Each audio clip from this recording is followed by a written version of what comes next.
Hi there, I'm Vincent Boss and I provide dating and self-improvement advice. And in today's podcast, we're going to be discussing what your ex is secretly thinking during no contact. I provide audio coaching for breakup recovery, trying to get an ex back, attracting someone new, and life coaching. Visit www.datetome.tips for more details. Please check your spam and junk folders if you are expecting an email from me. Check out my socials for extra content. The links are in the description. So now let's get back into today's podcast, and today we are discussing what your ex is secretly thinking during no contact. So if you've been dumped and want to try to get your ex back, you are likely wanting to know what your ex thinks about during no contact. In today's podcast, I'll be discussing 3 of the most common thoughts that dumpers have told me that they think of during no contact. So let's get straight into this, and point number 1 is they're worried about their image. So when we as a dumpee are thinking and wondering, what is my ex-dumper thinking and wondering during no contact? What are they thinking about? Probably as a dumpee, we don't necessarily consider that they're going to be worried about their own image. And yet, this is something that I've been told time and time again by dumpers. Now you might think, well, why are they worried about their own image? Surely they are happy about what they have done because they made that decision. If they didn't want to end the relationship, then why did they? And hence, why are they worried about any consequences? Well, from what I've been told, most dumpers do not want to hurt their dumpee.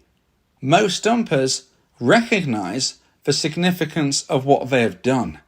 Most dumpers also consider how you as a dumpee, your friends, your family, the extended connections that you have together, that they are probably going to be looking at the dumper and thinking, why are you ruining everything? Why are you destroying a situation that not only had a wonderful relationship, at least in their eyes looking in, but also thinking you're ruining it for the greater people around you.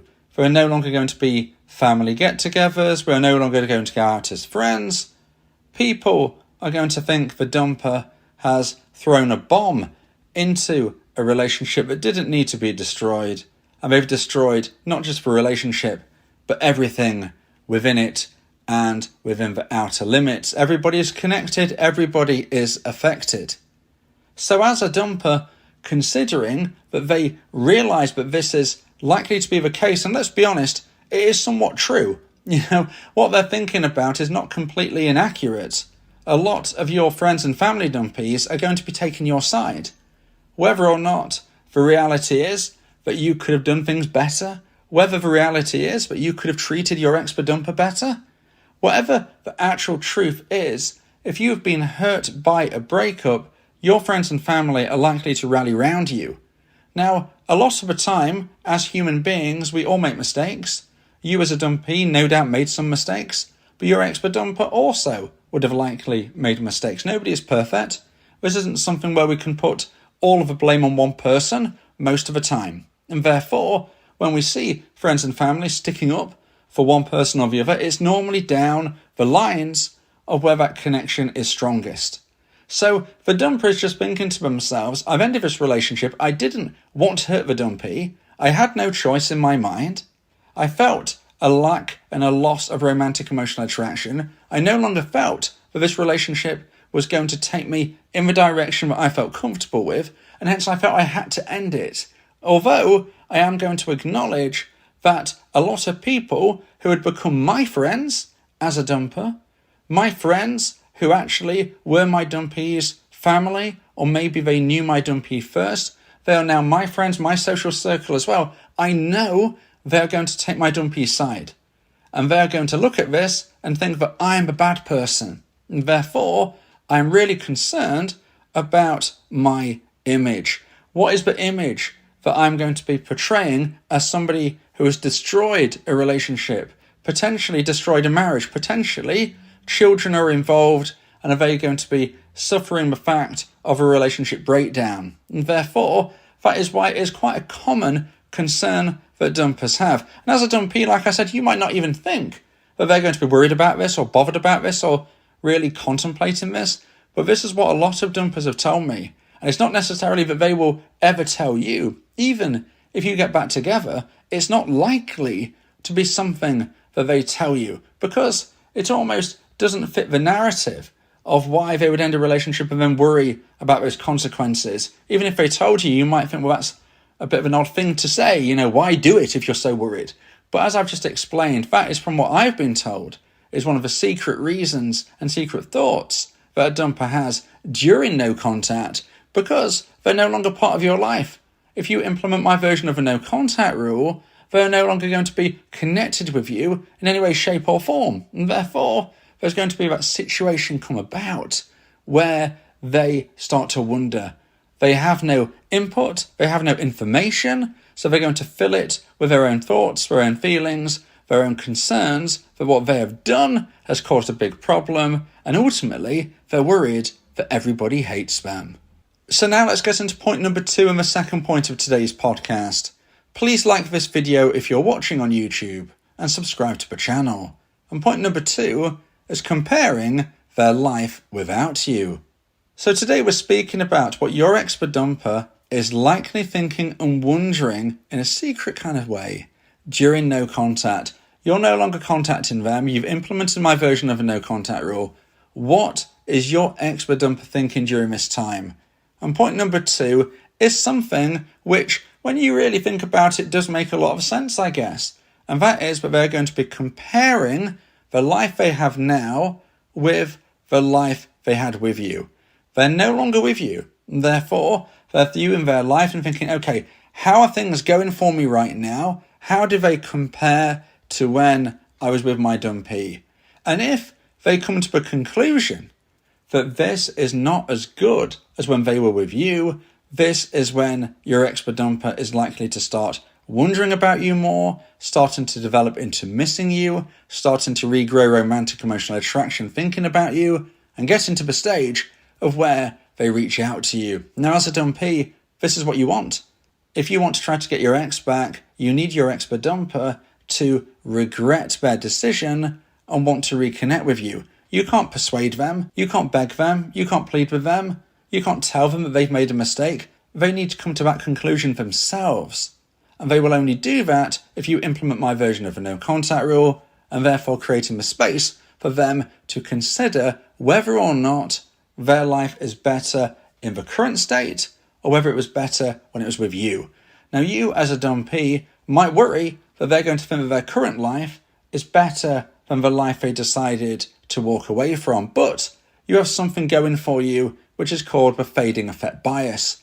And this is the principle that negative memories fade sooner over time in comparison to positive memories. Now, this doesn't mean that your expert dumper will forget things that maybe you did or you said or that happened. They're not going to completely forget everything that took place, but the value of what happened, if it was negative, is not going to feel as strong. It's going to lose a little bit of value in comparison to the positive things.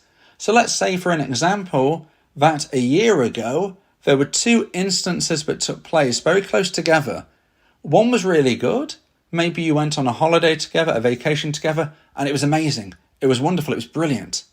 And yet, unfortunately, only a week or so after you came back from that holiday or vacation, unfortunately, something bad happened. There was a huge argument. Okay? So there are 2 things, one really good, one really bad. Unfortunately, you are now considering that they're going to think of the bad thing and not want to be with you anymore. But even though one was good and one was bad, even though they may have been equally good and equally bad, and even though they happened at a very similar point in time, the likelihood is that although your expert dumper won't forget the bad thing, they will place more value on the good thing. This is the fading effect bias. This is when people say you're wearing rose-tinted glasses when you look back. And this can really help you as a dumpee, because when your expert dumper is comparing their life right now to the life they had with you, they're more than likely going to be thinking of your life together wearing those rose-tinted glasses, thinking of things in probably a better light than they actually were. So when they compare things to right now, which might not be all that great, maybe you're worried that your ex-dumper is living their best life, the likelihood is that certainly within a few months post-breakup, things are going to get a little bit trickier for the dumper.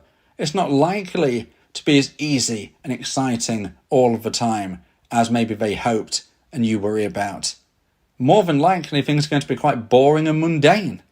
If anything, they're going to be feeling fairly lonely at some stage. And if they look back to a time where they had someone who really, truly loved them, i.e. you, and they can remember those positive times with a great sense of feeling and memory, well, this is when they're comparing their life with you to their life without you. And this can be a moment where if they consider missing you because they feel that the life with you was better than right now, that is when they will start to regrow that level of romantic emotional attraction. And if it hits the necessary high point, that is when they will reach out to you.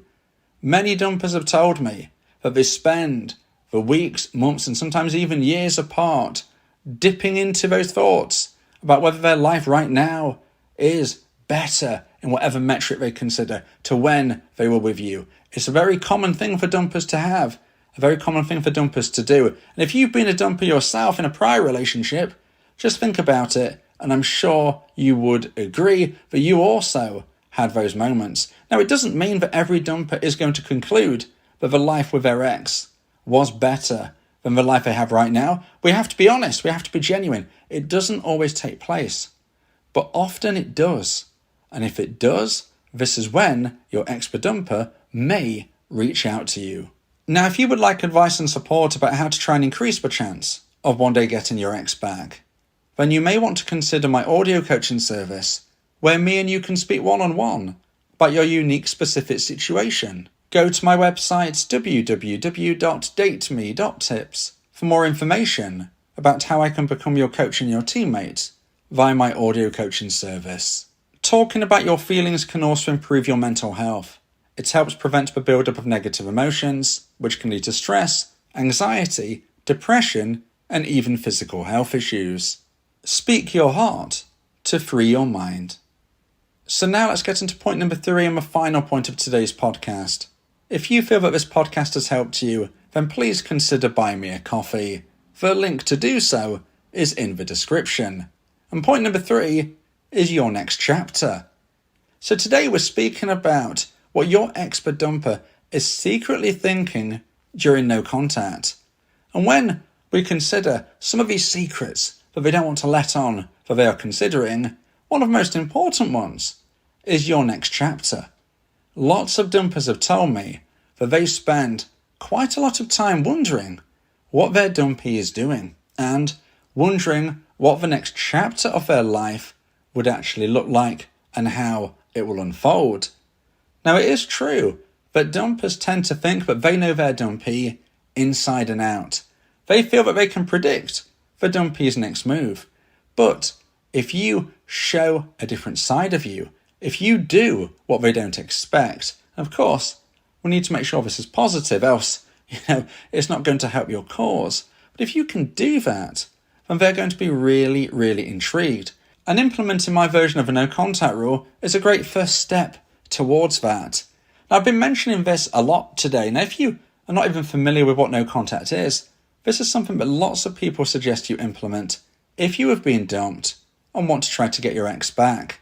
However, there are many different versions of a no contact rule that you can find online, and I believe that my version will give you that best possible chance of success. So I suggest that you subscribe to my YouTube channel, ring the bell for notifications, and check out the playlist entitled the No Contact Rule, so you can fully immerse yourself in my version of a rule and understand why I believe it will give you that best possible chance of success. And what we see here is that if you as a dumpee implement my version of a rule, that is going to be that major surprise that they didn't see coming. Because although your ex-dumper doesn't want you to chase them, they don't want you to text and call them after they end the relationship, they might not want you to, but they expect you to. And therefore, if you don't, if you never contact your ex again, unless they contact you first, You are already setting in motion, behaving in a way which is going to confuse and surprise your dumper. And by doing this, you open the door of possibility for your ex-dumper to wonder about the next chapter of your life. They are curious about how you live your life post-breakup. And what you do beyond the breakup will dictate the likelihood of your ex-dumper wanting to reconnect with you in the future. Because although the relationship you had together was of course very important, of course the breakup itself is also going to hold some weight. By far, what counts the most from my research is how you behave post-breakup. What you do after you're dumped will give you that best indication about whether your ex-dumper will one day in the future want to connect with you. Maybe they will, maybe they won't, maybe they do, and by that point you've changed your mind. What we don't know is the future, but what we do know is that the way you behave at the time after the breakup is going to influence your ex about how they feel. Because if you behave in a way which makes things worse, if you behave in a negative way, a needy way, a desperate way, a scary way, if you behave in a way which pushes your ex further rather than reeling them in, well, the clue is what I've just said there. They're going to be further from you rather than closer and wanting to reconnect. So bear that in mind, because whatever you did in the past, yes, it has an influence, but what you do now and beyond, that is what is going to hold that answer.